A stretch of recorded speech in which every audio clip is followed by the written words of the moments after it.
yourself a break. Here you'll find some love, music, laughter, and above all, she'll dare to tell the truth. And so come to Granny's place and give your spirit a big boost.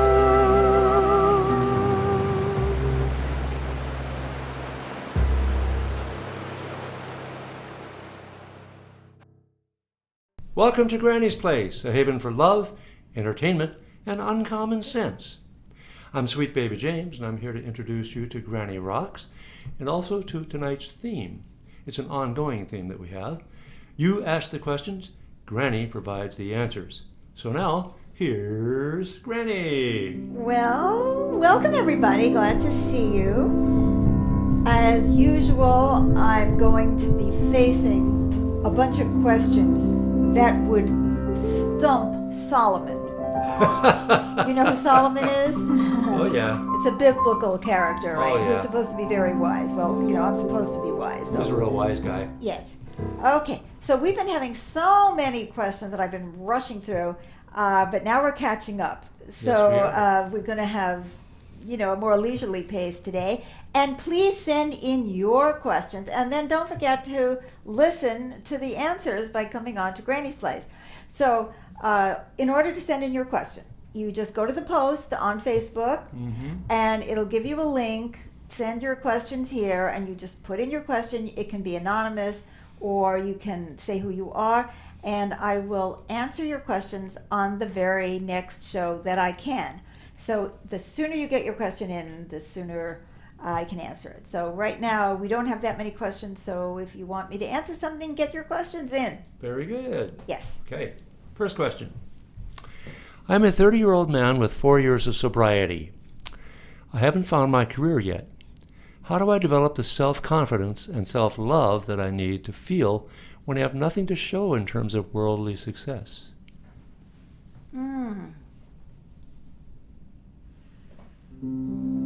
That I assume is from Anonymous. Yes. Well, the first success you have is so obvious, right? That if I say it, you're going to say, oh, well, that's obvious, right?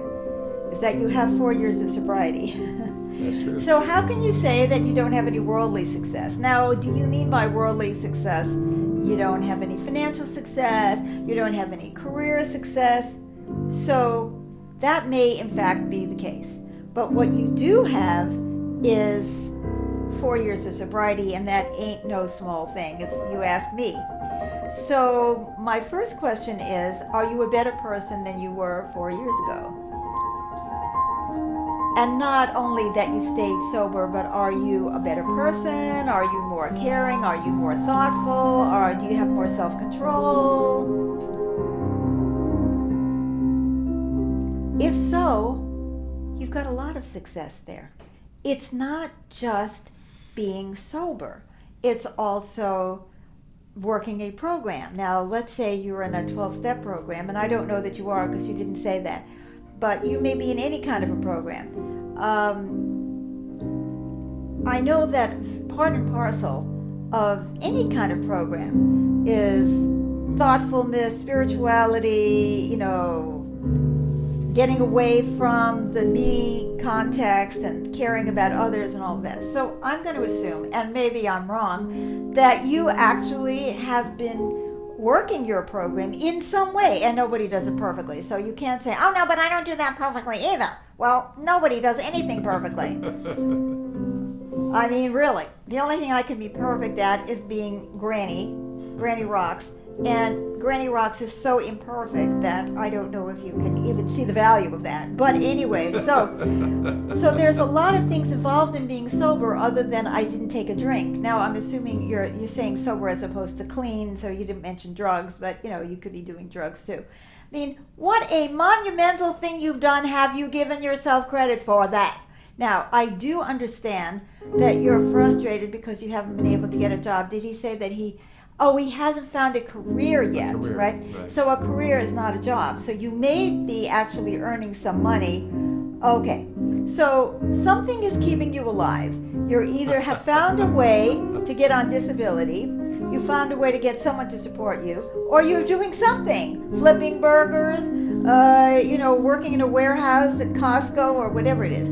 So there's something that you're doing in the world that is ensuring your survival, right? Right. So that's the next thing. Yeah. You think that's easy? I don't think that's easy. Do you think that's easy, That's James? not easy. It's That's right. not easy to survive in this world. This is not a world there, that it's easy to survive in. So maybe that's the next thing that you're not giving yourself sufficient credit for, is that you're actually made it 4 years, and even if you haven't found a career. So what I'm pointing to is maybe the reason that you have not developed the self-confidence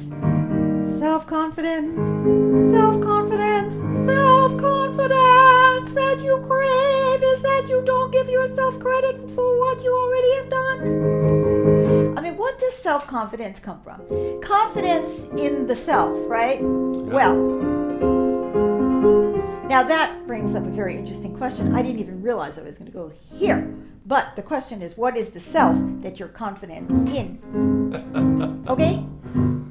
So the next thing is, so we want to look at helping you to develop that self-confidence so that you can take on whatever challenge you're meant to take. Maybe your career is to stay sober. Maybe your career is to become a public school teacher. Maybe your career is to, work in a gas station, but keep a smile on your face when everybody else is grumpy. I mean, I don't know what your life purpose is. Maybe you're supposed to greet the people, the homeless, and volunteer in a homeless shelter.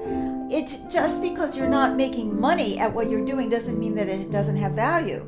So there's a lot of ways that you can develop a sense of value that don't have to do with money, status, and career, right? Now, you may have in you this desire to develop something, but I haven't heard anything about that. Interesting that you left that out. I mean, do you have a drive to be a rocket scientist? Well, you're only 30. Go to school. Try to find a way to get your ass in school and learn something, right?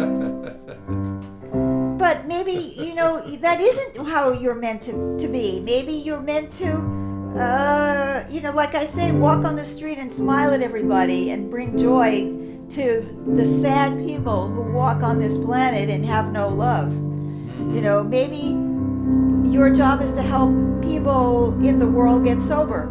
So what is a career? So now we have two questions. You asked me a question. I've got two questions. Yeah, now the career. What is self-confidence and what is a career? Yeah. So confidence in yourself has to start with knowing who you are, right? Because you have to have a self to have confidence in. Yeah. This is turning into a very long, complicated answer, isn't it?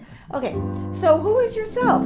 Is yourself the guy who makes money? Now, I don't know. See, you didn't say, did you lose a career because of your addiction? Were you bopping along? Or have you been messed up since a very young guy and you never had a career? I don't know. But maybe you haven't had a good experience in the world with yourself in the past, and you don't have any confidence in yourself. But maybe you're defining yourself by all the externals. Maybe you're saying, confidence in myself means that I have confidence that when I walk into a room, people will notice me, or that when I apply for a job, they'll immediately want me, or whatever confidence is that I can get any. He said he was a man, right? Okay, Yeah. Assuming he's heterosexual, I can get any woman on the block, right? So there's a lot of things that people feel confident about that are really not very good and don't really have anything to do with the self anyway. Do you have confidence in your ego? Like, oh, yes, I can look really good. Hey, I'm hot. You know what I mean? So is that what we're confident? I don't think that's what you want to have confidence in. You want to have confidence in yourself. Well, who are you? So I'm bringing you back to another question. Oh my God, how can you do that, Granny? So the question is, who are the you? Who is the self that you want to have confidence in? What about doing an inventory of yourself? not the kind of inventory where you see everything you've done wrong and you make amends and all of that. If you're in a 12-step program, that's what you do, for example. But an inventory of yourself, like, who am I? What makes me happy? What gifts do I have? They can be mechanical gifts, like, oh, yeah, well, I can fix anything. I just don't get paid for it. Well, I wish I had that. Or what are my qualities as a person? What is my qualities as a person? So it's all... What are my qualities yes, as a person? all these different aspects of yourself. What are they? Mm-hmm. The personal aspect, the loving kindness aspect, the caring aspect, the competence in something aspect, the patience aspect.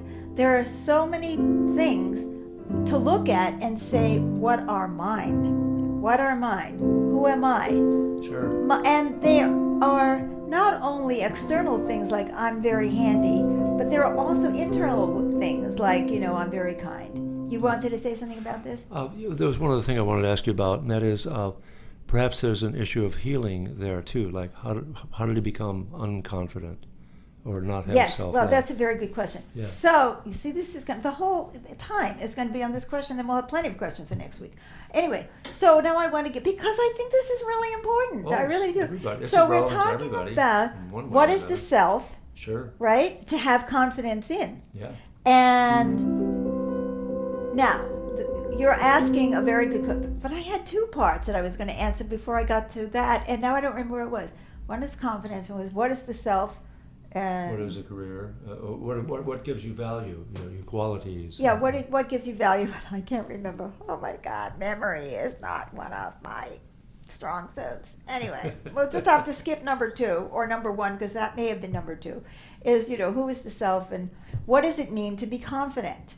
Let's take a look at that question, Okay. and then I want to get to your question because Okay. it's really essential. Does it mean to walk around looking like you have it together? I am so hot. I'm tough. You crossed me and you're a liverwurst guy.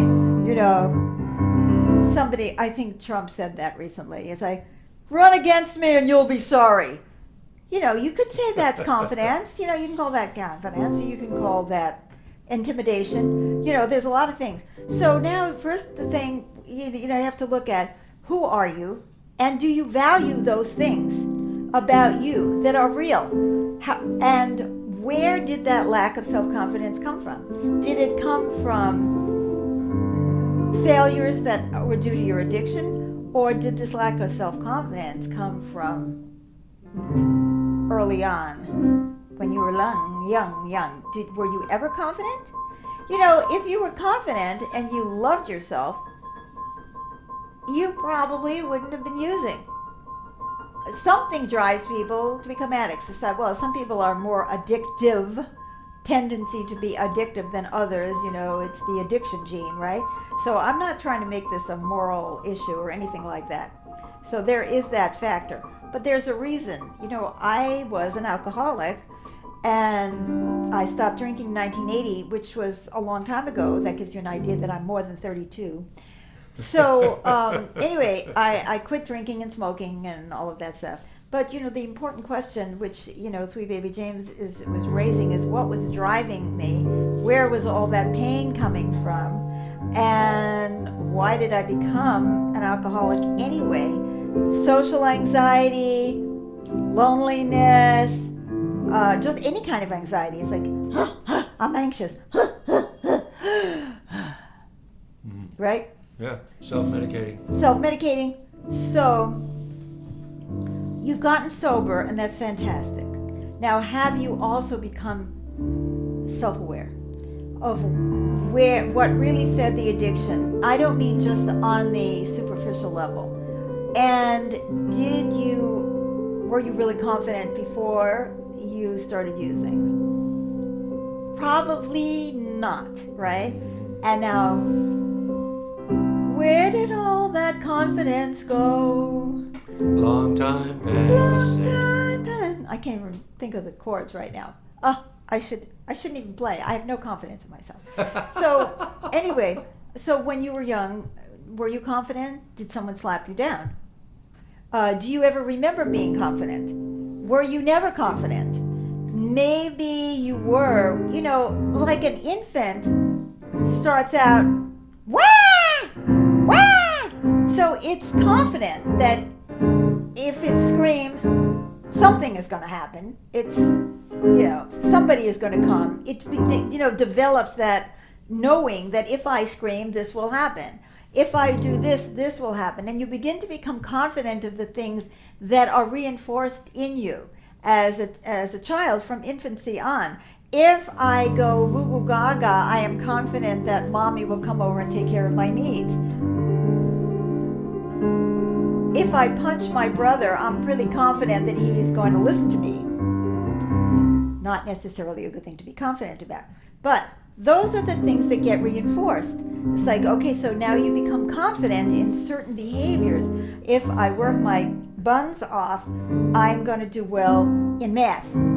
And I'm also confident that I'll do lousy in English. Or in my case, it was vice versa. You see what I mean? So you have certain experiences that give you confidence in certain parts of yourself, or that the universe is going to work in a certain way. Now, supposing the universe doesn't support you, supposing the universe is out to get you, supposing you're the one that the older brother is punching around, and here you are 5 years younger, and you lose your confidence because you can't fight off somebody who's so much older than you are.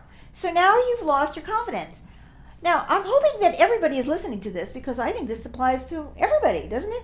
So Yeah, the to some things, degree. Yeah. yes, so the things that we succeed in over and over again, succeed either because we're able to accomplish it, like I'm really good at building forts, out of sand,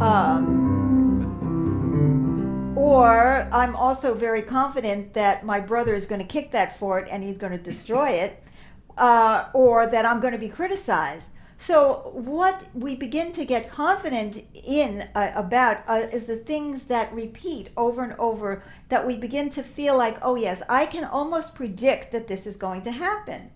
So now let's say you've been using drugs, alcohol, whatever, or eating or hiding in some addiction, and you haven't been facing challenges because you've been hiding instead. How can you have any confidence? Because the only thing you can be confident in is that if you eat one more thing, your stomach is going to explode, right? Do you understand what I'm saying? So confidence is built on experience, and that can be built on your own behavior, repeated, or the outside world. If every time you do something that's really cool, your father pretends to like it but actually hates it because he's, competing with you, how much confidence is that going to give you? Zero. See, because then you discover that no matter how good you are, it ain't gonna work. It ain't gonna work. You're gonna be slapped down. You're not gonna be made to feel good. You start to get negative reinforcement for the things you're even good at. So where is the confidence gonna come from? So what we need to do, of course, and if you were in counseling, we would take a look at all this stuff and say, where is this coming from in you? Were you lacking in confidence in the normal sense of having confidence before you even got addicted, or during the process of your addiction, did you start losing confidence in yourself? We don't know that. But I'll tell you something, that we're always confident about something. But what is it that we're confident about? We can be confident about the fact that we'll be slapped down and we will lose, and that's another form of confidence. Yeah, I was yes. just taking that in. Yeah. Or you can be confident that the sun will rise tomorrow, or whatever. Right. Or you can be confident that if you say something, your mother's going to slap your face. So that's, oh yeah, I'm confident about that, right? So none of that leaves in you confident about yourself. So like, oh my God, what a long story. But you have to look at all of these things to really get the answer to this question. Mm-hmm. So I better make a suggestion to you and go on to another question, or my fans are going to divorce me. And so my suggestion is, again, I said that you should take a look at who are you, what are your gifts, what are your values, and then take a look at whether they have been reinforced by life, by society, by your family, by yourself, or have they been undermined? And that will give you a lot of clues as to why you don't have confidence. And then the final thing is, what do you need the career for? Is it only for money, or do you need it for your self-esteem? And then you have to tie in your career with something that really works for you, that is good for you, that you're good at. Otherwise, instead of getting more confidence, you're going to get less. So make sure that, this is, I swear, it's the last thing I'm going to say, and my pedal has flown the coop. Let me try to pull it out. Make sure that the career that you choose to go for is at a level that you can handle now. Don't shoot for the moon if you're sitting on the, in the bottom of the sand trap at the golf course. Start with something small, something that you think you can be good at, something that works for you, and then you start to develop confidence. Oh, if I do that, then I'm going to be successful in that. And then stretch a little bit and see what else you can do. So, even though I said, ask yourself what you want to do with your life. If you want to become a rocket scientist, go to school. But I do feel like in terms of work, to start with something that you can do and start to develop your confidence based on the experience. Because I've been trying to say that confidence comes from experience. Okay? Great. Okay. Thank you, Granny. I don't know. Are we almost out of time? Oh, no, we've got some time here. Okay. This question is from Stacy. Granny, I was doing good with accepting my nephew's death. As the 1-year mark approaches, I find myself getting more and more emotional. What can I do to help myself and my family? Thanks and love. So I don't know anything about your nephew or his death, Stacy. So I'm going to assume, and this may not even be accurate, that your nephew is a younger person than you. I mean, sometimes we have big age gaps in families, and in fact, there isn't that gap, that there isn't a big, but let's assume for a moment that your nephew is a lot younger than you. So then the question is, that you didn't mention, is how did he die? How did he die? Did he die through illness, through accident, through a gunshot, by a drive-by shooter, or something, a drug overdose? How did he die? You're not only dealing with the death of your nephew, you're dealing with all your feelings about how he died and why he died. Now, if he's a nephew, that means that he is the son of one of your siblings, I assume. So either a sister or brother. Again, I don't know the facts. Sometimes you give me more facts, it gives me more to work with. Okay, so let's say it's a sister. Okay, that it's her son. Do you have any secret resentments against the sister? And every time you think about your nephew's death, that resentment against your sister comes up because you're blaming her for his death. So that's just for example. Do you understand? So not only do we have to figure out how he died, but who are you blaming? Now, are you blaming him? Oh, he did a drug overdose, or he was driving drunk and hit a tree. Did illness take him, and then you're just blaming God because there was nobody else to blame? Do you blame the parents? Do you blame the siblings, or do you blame yourself? Blame yourself. Do you blame yourself? Do you always blame yourself? So if you're blaming yourself, you gotta take a look at who you're blaming. Now, what does that have to do with being upset? Now, you said that you're not doing. She's getting emotional, more and more emotional. Well, it's first of all, of course, it's perfectly good and healthy to get emotional on the anniversary of somebody's death. I remember when my father died, which was a long time ago, I really didn't even have a relationship with him and didn't care about him. But every year, the anniversary of his death, I found myself getting depressed. And I thought, oh my God, this is the anniversary of my father's death. I didn't even like him. Well, I didn't hate him, but I mean, I wasn't even that close to him. So it's normal and perfectly okay. So the first question you have to ask yourself, even before all the rest of the questions, is are you just having a normal grieving experience, which is fine, or are you having a pathological grieving experience? You know what I mean? That, I don't mean you're pathological, but I mean something that's unnecessary, that where it's exaggerated, and then you want to know why. Okay, so you can't get to the how can you help yourself and others until you know why you're having that experience. So that's where the question is, who do you blame, becomes very helpful. Because if it's associated with blaming somebody or something, it's the government or whatever. So if you have, then your desire to keep blaming them will drag out your grief forever. Right? Yeah. For example, you are a woman and your husband left you. And it's been 12 years. And you still say, and everybody has seen this, right? Of course, you wouldn't do this and I wouldn't do this, but somebody out there, someone else would do this. And you see this person still saying, oh, my life is in shambles because of my husband left me. And then you say, well, when did your husband leave you? 11 years ago, 27 years ago, 4 centuries ago. So, okay. Are you still upset because you want to blame your husband because you don't want to take accountability for yourself and your life?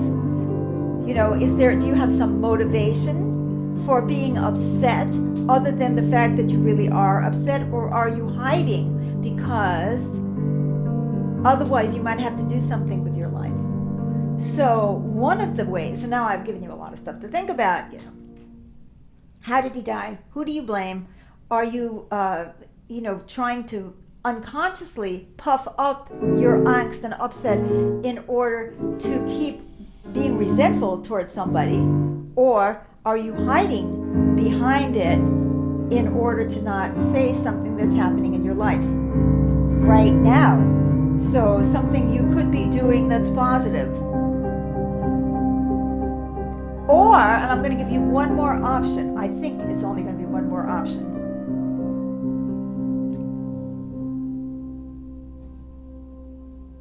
I can't remember what my other option is. No, this can't be happening. Not on national TV, international TV. The other option is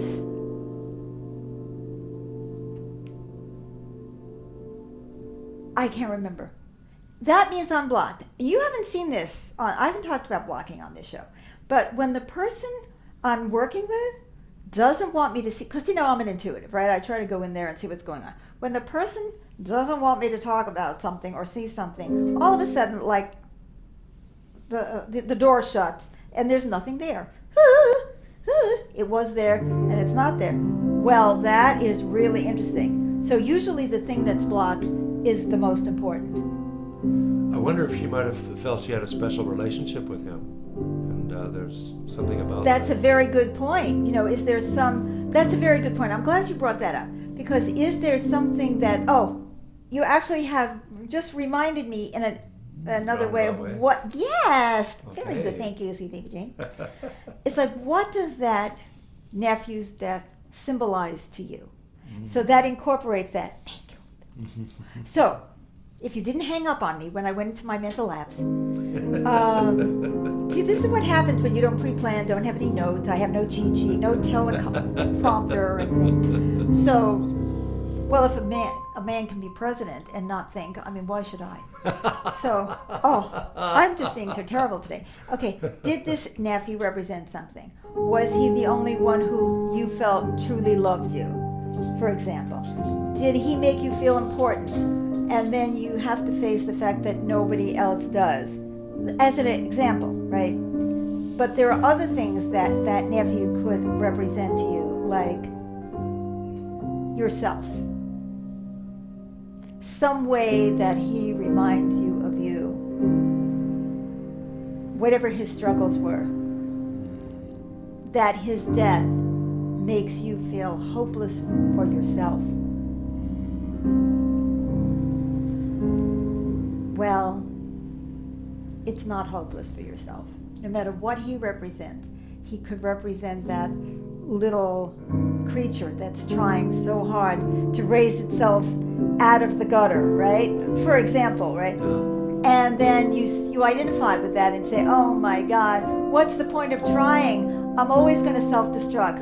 I'm always going to be knocked down. I'm always going to be crushed. I'm going to be killed. Or I was killed by the people in my family, just like he was killed. Whatever it is for you, honey. I can understand that, but it isn't you. You're still here. That means that the universe still wants you here and wants you to make the most of yourself. So bless that boy. Send him love wherever he is, on whatever dimension he does or does not exist. Cherish the memory if there are fond memories. Get honest about all the things that I've asked today. And remember that you're still here for a reason and that we want you. Yes. Well, that draws us to the end of our time. I only answered 2 questions? We're really at the end of our Those time? were very comprehensive answers, so I am there so it sorry. is. I am so sorry. Anyway, come back next week because I will answer your question. If you sent it in before, I will answer your question next week. Yes. I think sometimes I zip through and sometimes I don't. What can I say? So but if you already wrote to me this week, I will promise you that I will answer your question next week. And come to Granny's Kitchen tonight, 15 minutes after the live show. Mm-hmm. We all sit around the kitchen table on the internet and we talk about the answers. Well, today we only have 2 questions to talk about, but hopefully there'll be a lot of themes interwoven in those 2 questions. And so there'll be a lot of good talk. People are so honest, and it does get videoed, but you can be totally anonymous if you want to. If you don't have the capacity to do web, the web thing. Yeah, it's a web video conference, by the way. Yeah. The instructions are there on the Facebook site. Right there on this post, the same post for the show. Right. They'll tell you how to get to Granny's Kitchen, and then you can call in on the phone if you don't have any other capacity, Yeah. And we talk about what's going on, how people feel about it, and how they relate to these questions. I know that what I talked about today applies to just about everyone. Yeah. And I hope that you've gained some insight into yourself and the people around you by coming. Yes. So come back again next week for Granny's Place and come and see us 15 minutes after the live show for Granny's Kitchen. And if you miss the live show and the live Granny's Kitchen, it's all archived on the YouTube channel Granny Rocks TV. And please send me those cards and letters because, like I said last week, I think I answered 7 questions. Yeah, you did. So you just never know, right? It's whatever is needed at the moment. Yes. So There we are. be here Yeah. with us. Come and join us. Bye for now. Bye-bye.